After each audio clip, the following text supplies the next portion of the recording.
పెద్దపల్లి జిల్లాకు సంబంధించి ఈరోజు ప్రధాన వార్తలు చూసుకున్నట్లయితే మంతెని బీఆర్ఎస్ పార్టీ కార్యాలయంలో మాజీ ఎమ్మెల్యే పుట్ట మధుకర్ మీడియా సమావేశం నిర్వహించారు. ఈ సందర్భంగా ఆయన మాట్లాడుతూ కాంగ్రెస్ ప్రభుత్వం 6 గ్యారంటీలు 420 హామీలు అని చెప్పి అధికారం చేపట్టి ఏడాది పూర్తి అయినా కూడా ఇప్పటికి ఏ ఒక్క హామీ పూర్తి స్థాయిలో అమలు చేయలేదంటూ కూడా ఆయన ఆరోపించారు. అంతేకాకుండా కాంగ్రెస్ పార్టీ మేనిఫెస్టో కమిటీ చైర్మన్గా ఉన్నటువంటి ప్రస్తుత మంత్రి దుద్దిల శ్రీధర్ బాబు మేనిఫెస్టో కమిటీ చైర్మన్గా ఉన్నప్పటికీ 6 గ్యారంటీల అమలు చేయకపోవడం పట్ల కూడా సమాధానం చెప్పాలి. మంత్రి శ్రీధర్ బాబు పైన 420 చీటింగ్ కేసు నమోదు చేస్తున్నాం. ఇక్కడ ఉన్నటువంటి స్థానిక పోలీస్ స్టేషన్లో అలాగే రామగుండం సిపి కార్యాలయానికి అలాగే డీజీపీకి కూడా మంత్రి శ్రీధర్ బాబు పైన చీటింగ్ కేసు నమోదు చేస్తున్నాం అంటూ కూడా ఆయన వెల్లడించారు. అంతేకాకుండా కాంగ్రెస్ పార్టీ ఎన్నికల సమయంలో ప్రజలకు 6 గ్యారంటీలను సంతకాలు చేసినటువంటి కూడినటువంటి బాండ్ పేపర్ను చూపించి అధికారం చేపట్టింది కాబట్టి కాంగ్రెస్ ప్రభుత్వం యొక్క పెద్దలందరిపైన కూడా చీటింగ్ కేసు నమోదు చేస్తున్నట్లు ఆయన వెల్లడించారు.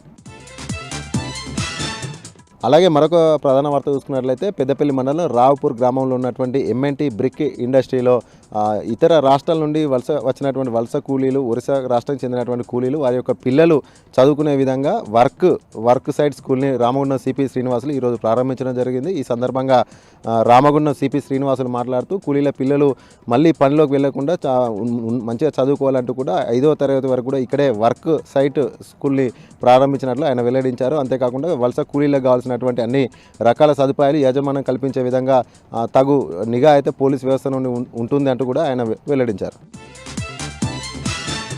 అలాగే మరొక ప్రధాన వార్త చూసుకున్నట్లయితే రామగుండం పోలీస్ కమిషనరేట్ పరిధి పెద్దపల్లి సబ్ డివిజన్లో ఉన్నటువంటి రౌడీ షీటర్లకు పెద్దపల్లి స్వరూప గార్డెన్స్లో సిపి శ్రీనివాసుల ఆధ్వర్యంలో వారి రౌడీ షీటర్లకు వారి యొక్క తల్లిదండ్రుల సమక్షంలో కౌన్సిలింగ్ ఇవ్వడం జరిగింది. ఈ సందర్భంగా సుమారు 300 పైచిలకు రౌడీలకు సిపి కౌన్సిలింగ్ ఇచ్చారు. ఈ సందర్భంగా రామగుండం సిపి శ్రీనివాసులు మాట్లాడుతూ రౌడీ షీటర్లంతా కూడా సత్ప్రవర్తనతో మళ్ళీ సమాజంలో మంచిగా నడుచుకోవాలంటూ కూడా ఆయన సూచించారు. లేని పక్షంలో మరలా కనుక క్రైమ్లోకి వెళ్తే కఠినమైన చర్యలు ఉంటాయి. పీడీ యాక్ట్లతో పాటు అనేక చట్టపరంగా అన్ని రకాల చర్యలు తీసుకుంటామంటూ కూడా హెచ్చరించారు. ఎవరైతే సత్ప్రవర్తనతో మెలుగుతారో వారిపైన పోలీసుల యొక్క నిఘా ఉంటుంది. వారిని కొన్ని నెలల పాటు కూడా వారి యొక్క కదలికలపైన నిఘా ఉంటుంది. వారు సత్ప్రవర్తనతో ఉన్నట్లయితే వారిపైన ఉన్నటువంటి రౌడీ షీటర్లను తొలగించడం జరుగుతుందంటూ కూడా ఆయన వెల్లడించారు.